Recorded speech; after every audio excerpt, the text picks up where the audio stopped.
7 बज गए हैं और वो भी शाम के 7 बजे हैं, सुबह के नहीं। और कितना काम मेरा अभी तक पेंडिंग है जो कि हुआ नहीं है।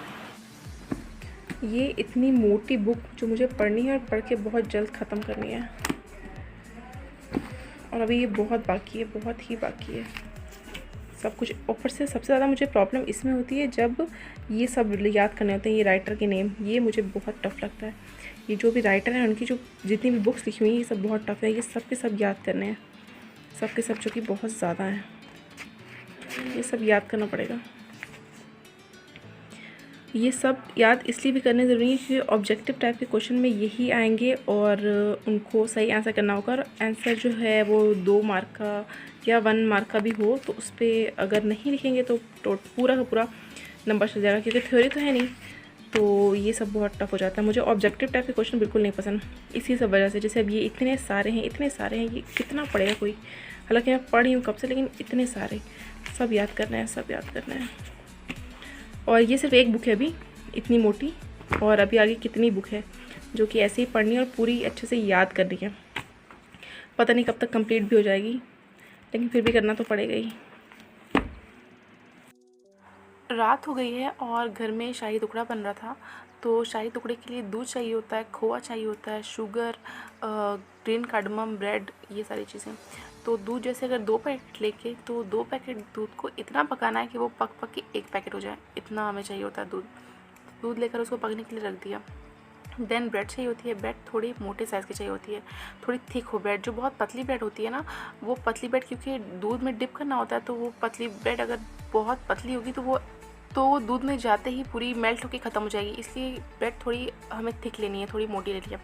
उसको क्या किया, टोस्टर लिया और टोस्टर में डालकर उसको टोस्ट कर लिया। जब ब्रेड थोड़ी क्रिस्पी हो जाए, इतना टोस्ट करना है कि ब्रेड क्रिस्पी हो जाए, तो उसको टोस्टर पे 2 मिनट के लिए मैंने लगा दिया था। और इधर काफ़ी दूध पक चुका था, पक के आधा हो गया था। तो उसमें 4 टेबल स्पून हमने शुगर ऐड की, क्योंकि शाही टुकड़ा मीठा होता है, स्वीट डिश होती है, तो चीनी डालनी ज़रूरी है। इधर ब्रेड हो गई थी तो ब्रेड को निकाला, और ब्रेड को निकालने के बाद इसके ऊपर देसी घी लगाया, क्योंकि इससे क्या होता है, देसी घी से भी काफ़ी अच्छा टेस्ट आता है। वैसे तो अगर ब्रेड टोस्टर में नहीं टोस्ट कर सकती है तो तवे पे भी ब्रेड टोस्ट हो सकती है, और उसके बाद भी उस पर देसी घी लगाया जा सकता है। तो दूध भी पक गया था और दूध को थोड़ा और पकाना भी था। तो ब्रेड जब से हो गई थी और ब्रेड पे देसी घी लगा लिया। ये वैसे छोटे साइज़ की ब्रेड है और बड़े साइज़ की ब्रेड भी ले सकते हैं। तो अभी क्योंकि ये सेकंड टाइम बन रहा है शाही टुकड़ा, इसलिए खोआ पहले से रेडी था। खोए में शुगर ऐड की है और ग्रीन कार्डमम, जिसको हरी इलायची बोलते हैं, उसको डालकर खोए को पका लिया है। पकाने के बाद इसको ठंडा कर लिया है खोए को, क्योंकि गर्म बहुत रहेगा तो वो इतने अच्छे से सेट नहीं हो पाएगा ब्रेड पर। तो जितनी भी ब्रेड थी उसको अच्छे से टोस्ट कर लिया। टोस्ट करने के बाद जो दूध है वो हम डालेंगे। दूध जैसे गर्म है तो गर्म दूध ही इस पर अप्लाई होगा, ठंडा करने के बाद नहीं, क्योंकि ठंडा होने के बाद जो दूध है ना वो सही से एब्जॉर्ब नहीं हो पाता। तो ज़रूरी है कि दूध थोड़ा गर्म ही रहे ताकि ब्रेड जो है उसको अच्छे से एब्जॉर्ब कर ले।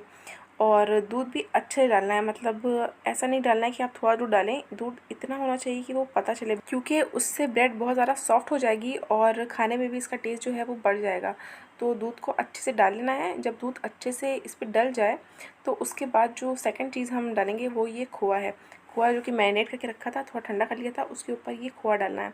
खोआ को भी पका लिया है थोड़ा, ताकि इसका भी जो कलर और टेस्ट दोनों ही चेंज हो जाता है। बहुत नहीं पकाना है, अगर बहुत ज़्यादा खोए को पकाएंगे तो वो बिल्कुल रबड़ जैसा हो जाएगा और उसका टेस्ट भी बेकार हो जाएगा। हल्का पतला रखना है खोए को, ताकि ये अच्छे से खाने में समझ आए। और अगर इसके ऊपर चाहें तो पिस्ता, बादाम, किशमिश, ये सब चीज़ें पड़ती हैं, लेकिन मुझे पर्सनली ड्राई फ्रूट नहीं पसंद, तो मैंने वो सब स्किप कर दिया था। तो मैंने बस इसको ऐसे ही खाया, मुझे यूँ ही पसंद है।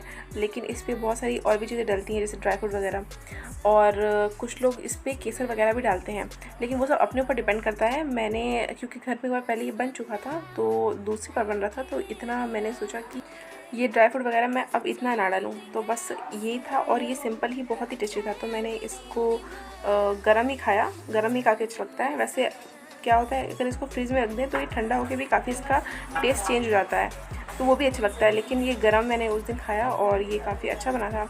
और अदर मैंने आज इतना कुछ किया नहीं, तो that's all of my day. Thank you.